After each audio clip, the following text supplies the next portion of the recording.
भरतपुर के नदबई कस्बे में 4 दिन पहले महेश ज्वेलर्स की दुकान में हुई चोरी का पुलिस ने खुलासा किया है। एक आरोपी को गिरफ्तार किया गया जबकि मुख्य आरोपी अभी फरार है। एसीपी ने मुख्य आरोपी पर 25,000 रुपए का इनाम भी घोषित किया। चोरी की घटनाओं में उपयोग करने वाले उपकरण के साथ बाइक एवं चांदी के आभूषणों को आरोपी से बरामद कर लिया गया है। भरतपुर और डिग जिले में हाल ही में हुई 6 से 7 चोरियों की वारदातों में इन्हीं का हाथ है। इनके खिलाफ पहले से ही विभिन्न थानों में चोरी के मामले दर्ज हैं।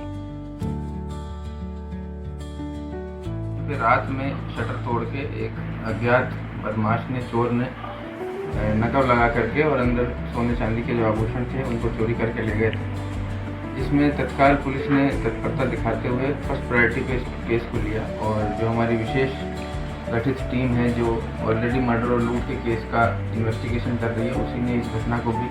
पूरी तत्परता के साथ उजागर करने के लिए दिन रात मेहनत की। जिसमें घटना के समय जब सीसीटीवी फुटेज देखे गए तो जो आरोपी था, जो चोर था, नकबजन जो था, उसने पूरी तरह से अपने शरीर को ढका हुआ था। सिर से लेकर पैर तक विशेष तरह के कपड़े पहने हुए थे, हाथों में दस्ताने थे और दबे पाँव वो बिना किसी वाहन का प्रयोग करके आता हुआ दिखाई दे रहा था। जो इक्विपमेंट उसके पास थे वो विशेषकर नकबजनी के लिए बनाए गए थे, जिनसे कुछ ही सेकंड में उसने शटर को तोड़ के अंदर प्रवेश कर लिया और चोरी की घटना को अंजाम दिया, जिससे ऐसा आभास हो रहा था कि वो पेशेवर चोर है। सीसीटीवी फुटेज रात का समय होने के कारण बहुत ज़्यादा सफलता उस समय देखने से हमें आइडेंटिफिकेशन में नहीं मिली,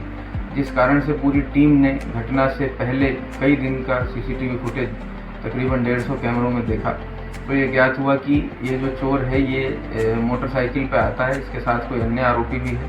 और दिन में दुकानों की, व्यापारियों के जो प्रतिष्ठान है उनकी रेकी करता है। इसमें ये चिन्हित करता है कि कौन सा इसके लिए आसान लक्ष्य रहेगा जिसमें रात में नकब लगा करके ये चोरी की घटना को अंजाम दे सके। उसके आधार पे उसकी वेशभूषा, उसके जूते, उसकी मोटरसाइकिल, उसका जो पहनावा है, उसके हाव भाव जो हैं, उनके आधार पे ये पहचान की गई कि उक्त आरोपी ही अन्य कई आसपास की वारदातों में संलिप्त है, जैसे कि हलेना में हुई चोरी की वारदात, सीकरी, नगर, कामा, डीग जिले में हुई तकरीबन 6 से 7 वारदातें इसी के द्वारा की गई। इसका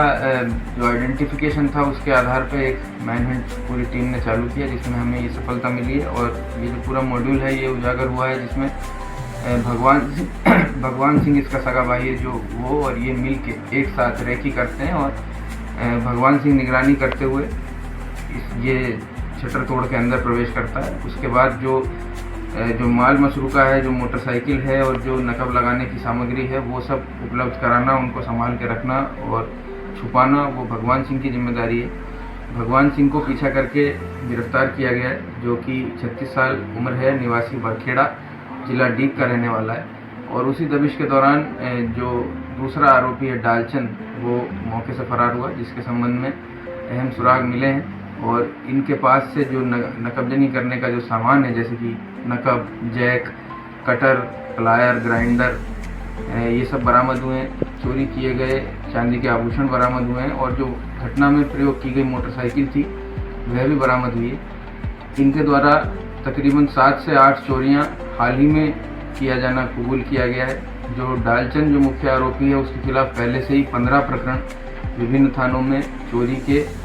नकबजनी के, लूट के दर्ज हैं और जैसा कि मैंने आपको बताया वो एक पेशेवर क्रिमिनल है